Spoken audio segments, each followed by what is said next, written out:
Hello विद्यार्थी मित्रों, आपका इस वीडियो में बहुत बहुत स्वागत है। हम यहाँ पर साइंस में स्टैंडर्ड 9th में science and technology chapter number 8 गति मोशन इसके बारे में सीखना है। तो गति अपने को कैसे सीखनी है? बहुत सारी गति प्रकार होते हैं।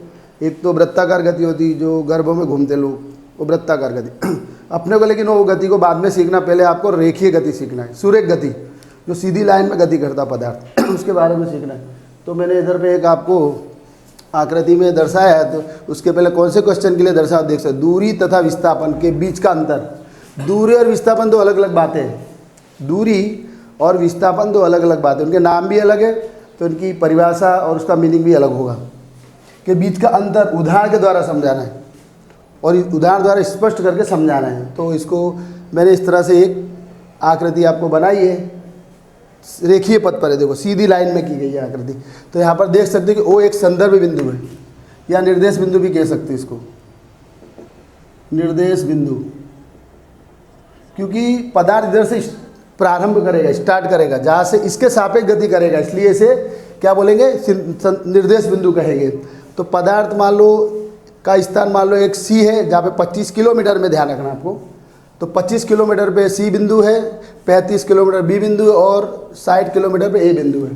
तो इसकी मदद से आप दूरी और विस्थापन के बारे में क्या अंतर है वो समझ सकोगे। उदाहरण के द्वारा समझाना, क्योंकि लिखा ना उदाहरण द्वारा। तो उदाहरण मैंने आपको दिया है वाला ऊपर, ये देखो, वो है आपका निर्देश बिंदु ओ, और ये जीरो, ध्यान रखना। ये ओ है, ये जीरो है। जीरो थोड़ा ऐसा बनता है, ओ यानी बिल्कुल गोल बनता है, ध्यान रखना, वृत्ताकार बनता है इस तरह से, देख सकते हो आप।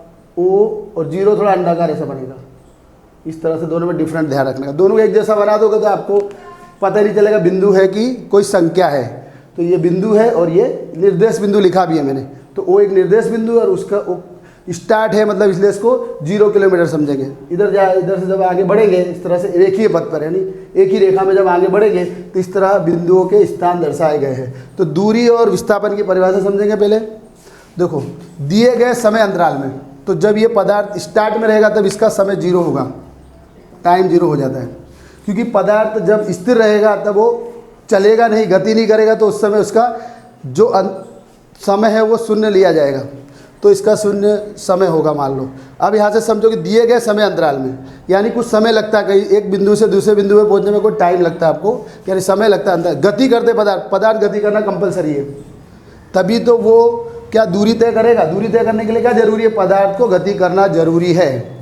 पदार्थ को क्या करना जरूरी है? गति करना जरूरी। जब पदार्थ गति करेगा तो वो समय के साथ अपनी को कुछ दूरी तय करता रहेगा। जैसे समय अंतराल में गति करते पदार्थ द्वारा तय की गई गतिपथ की लंबाई, ये इसका गतिपथ है। देखो, जहाँ पे उसे पदार्थ को चलना है, मतलब गति करना है।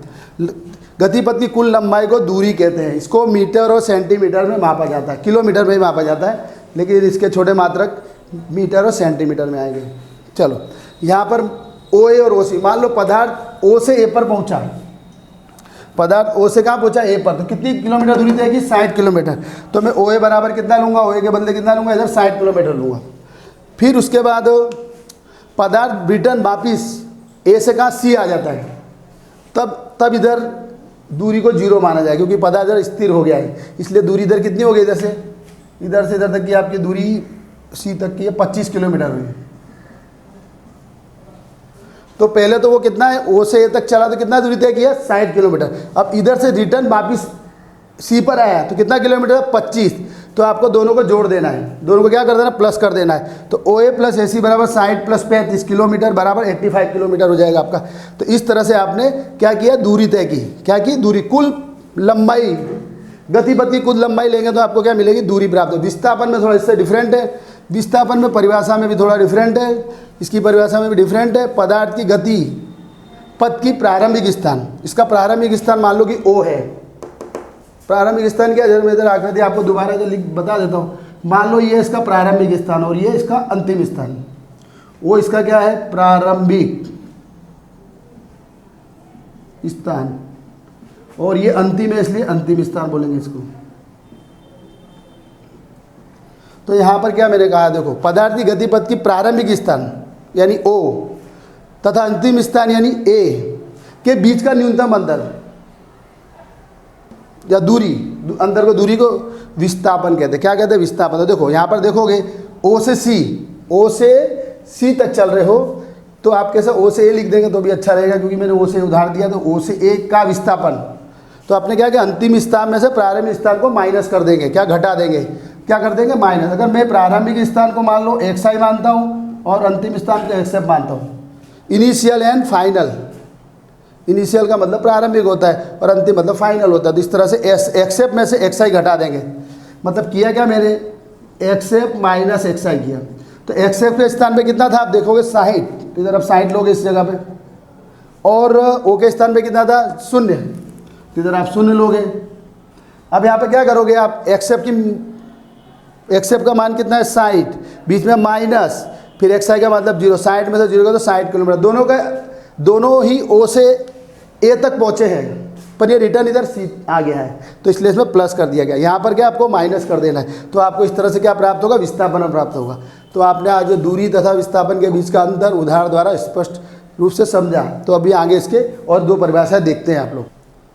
चलिए, तो फिर अपने जो 2 अंतर सीखे थे उदाहरण के द्वारा, उसी में से मैंने एक आपको विस्थापन के बारे में बताया था और दूरी के बारे में बताया था, उसके मतलब परिभाषा बताई थी, और फिर उसके मात्रक क्या होते हैं और उसको उदाहरण द्वारा समझाया था। अब अपने को क्वेश्चन 2 पे आना है, इसमें विस्थापन का सूत्र ढूंढना है आपको। उधर तो देखो मैं लिखा है विस्थापन का मान यानी मूल्य कितना होगा, याद करने का सूत्र बताना है आपको, तथा विस्थापन की कौन सी दिशा में है ऐसा बताना है। तो इसके लिए मैं आपको इस आकृति के द्वारा समझाऊंगा, तो आप ध्यान से सुनना, तो आपको क्लियर समझ आ जाएगी बात। चलो, तो यहाँ पर अब मैंने पहले ओ बिंदु लिया, ओ एक निर्देश बिंदु मैंने आपको पहले ही बताया था।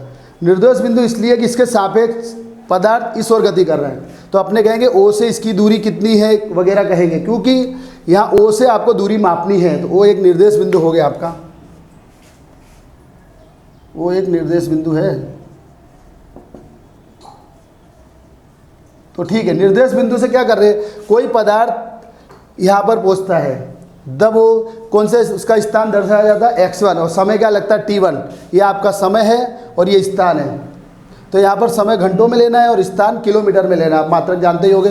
तो यहाँ पर कोई पदार्थ इधर से शुरू होकर यानी इधर से चल रहा है निर्देश बिंदु ओ से, और यहाँ पर t1 समय पर, समय देखो लिखा, समय t1 समय पर वो अपना कौन सा स्थान ग्रहण करता है, x1 ग्रहण करता है। फिर क्या करता है, ये इधर से इधर पहुँचता है, तब वो t2 समय लगाता है, और जब उसका स्थान x2 हो जाता है। तो इस तरह से आप फिर दोबारा रिपीट कर दूं आपको कि ओ एक निर्देश बिंदु है, क्योंकि इसके सापेक्ष आपको दूरी तय करनी है पदार्थ की।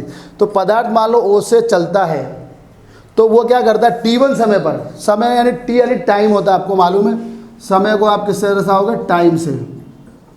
लेकिन 2 टाइम है, इसलिए एक को t1 कहोगे, एक को t2 का ख्याल रखना आप।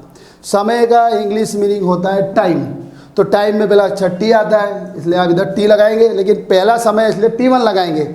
लेकिन यहाँ पर जब पदार्थ इधर पहुँचेगा तो दूसरा समय मिलेगा, तब उसका टाइम t2 लिखेंगे, t2 टाइम पर उसका स्थान x2 प्राप्त होगा। तो इस तरह आपको समय और स्थान के बीच रिलेशन है। तो अब मुझे क्या है कि आपको एक मूल्य कैसे याद करेंगे, मैं आपको परिभाषा बताता हूँ, इसकी परिभाषा के द्वारा सूत्र भी बताता हूँ। तो इधर पे आप लिखोगे कि स्थापन इक्वल टू, तो आपको कौन सा स्थान लेना है, ये अंतिम स्थान है, ये इधर ये प्रारंभिक स्थान है, ठीक है। अब यहाँ पर मैं क्या करूँगा, अंतिम स्थान में से प्रारंभिक स्थान को घटा दूंगा, तो मैं लिखूंगा अंतिम स्थान माइनस प्रारंभिक स्थान।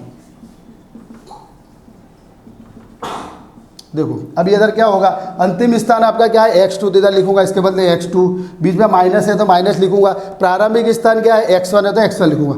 अब टाइम पीरियड क्या हुआ, इसमें कौन सा अंतराल समय तय किया, t2 माइनस t1, कौन सा आपको मिलेगा, t2 माइनस t1, यानी इस समय में से इस समय को घटा दोगे तो आपको इन दोनों के स्थान के बीच का समय प्राप्त हो जाएगा। तो समय अंतराल कितना हुआ, t2। समय अंतराल का मतलब होता है कि उसमें कितना समय तय किया, उसका अंतर। तो यहाँ पर समय अंतराल का t2 माइनस t1 प्राप्त हुआ। तो अंतिम स्थान माइनस प्रारंभिक स्थान, अंतिम स्थान x2 है माइनस है। इस तरह से आप विस्थापन इस सूत्र की मदद से ढूंढ सकते हो। अब इसकी दिशा आपको कैसी बता रही है, दिशा भी लिखा है ना, कौन सी दिशा में विस्थापन करता है। आप देख सकते हो कि पदार्थ ओ से इस दिशा में गति कर रहा है, ओ से क्या कर रहा है, इस दिशा में गति कर रहा है, तो उसका ओ से इसकी दूरी तय की जाएगी, मतलब ओ से इसकी दिशा मानी जाएगी। तो मैंने एरो पढ़ा ओ से, ये देख सकते हो आप लोग। तो एरो का मीनिंग यही होता है कि पदार्थ ओ से इस दिशा में क्या कर रहा है, गति कर रहा है, तो उसकी दिशा क्या कहलाएगी, ओ से इस तरफ की दिशा कहलाएगी। तो इस तरह कौन सी दिशा में लिया जाता है वो आप समझ सकते हो। तो इस तरह आपने आज विस्थापन का मान याद करने का सूत्र और उसकी दिशा क्या वो समझा। तो इस तरह से आज इतना ही।